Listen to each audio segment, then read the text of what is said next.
She was born beautiful. Her eyes oval and her cheeks full. Her daddy a pastor, her mom owned a bookstore. Locked away like RCT and Adam Levine, at the age of 2 she knew all about Jesus being divine. Dropped off daily at school by the driver, protection was 100% and nothing could harm her. She knew all about God but never watched the news, and so didn't really see blood until she turned 13, and then there was the bleeding. Too afraid to tell mom, she saw it all addresses but stayed dumb. When mama eventually found out, all she did was shout, but no one told her what it all meant. And into her room, a box of pads was all that was sent. Beautiful black girl wasn't a girl no more, but still her mind stayed raw, ignorant of the meaning of all the changes. But she couldn't ignore the pop on her chest that felt like 2 oranges. For a while, it stayed that way, until mama came to her room to say, "This is your cousin John and he has come to stay." John was 18 and damn, he was mean. Mama was always at the bookstore. Daddy was busy being a pastor.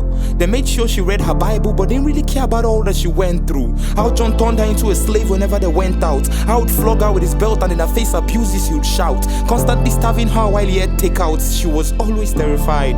Whenever he screamed her name, she instantly became petrified. At least it's just a few chores, she constantly told herself.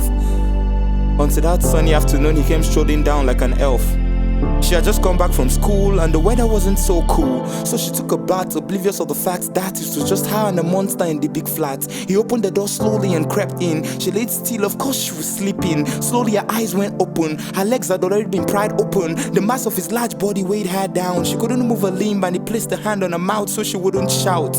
He whispered in her ears, "Tell anyone about this and I swear I would kill you." She believed him. Who wouldn't? Not even you. He ripped off her dress like paper. Every sound seemed to come from someplace far. He pushed her on the way outside and before she knew it, she felt him inside.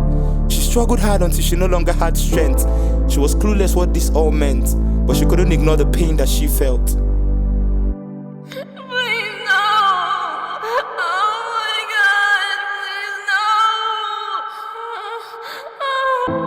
Those 5 minutes felt like 5 hours. Before his body started trembling against hers, he got up without saying a word, and that was it. The end of her world. She sat there for hours, staring at the red patch on the bed. She felt the warm liquid trickle down her thighs, but was too weak to move. She finally heard Mama scream her name as usual. She went to the closet and cleaned herself up, walked to the living room, and there stood John, staring at her with stone-cold eyes. "John says you've done no chores today," Mama said. She stared dumbfounded at this blind woman that knew nothing. She slowly turned and walked to the kitchen, made supper and didn't eat a spoon before leaving the dining. Stayed up all night, too weak to cry, wishing she would just die, too broken to sleep. He came again the next day and the day after and kept coming for 2 months. She always felt weak and sleepy, but Mama kept telling Papa she was getting lazy. She was starting to feel a bulge in her tummy, then the vomiting started. She tried to hide it for a few weeks until Mom saw her in the backyard, throwing up so bad. 2 looks at her and Mama screamed, "You're pregnant!" They didn't need to hear any explanation she had to say. Besides, she didn't have nothing to say. They screamed and wailed and flogged. John stood behind the scene, telling them of a boy with her he had always seen. Mama's outrage could clearly be seen. The neighbors came rushing in, trying to calm Mama down, for she was ranting and crying. But no one saw when Lisa got up, and without them even noticing, she went to take a knife from the kitchen, went to her room and wrote the last 2 months on a piece of paper. Without letting a tear fall, Lisa slit her wrist.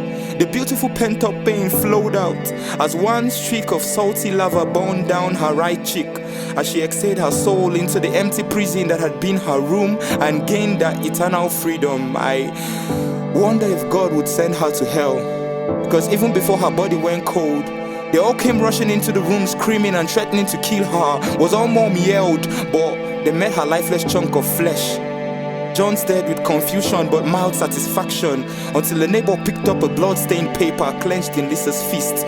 With difficulty but certainty, he read the contents of the only poem Lisa ever wrote.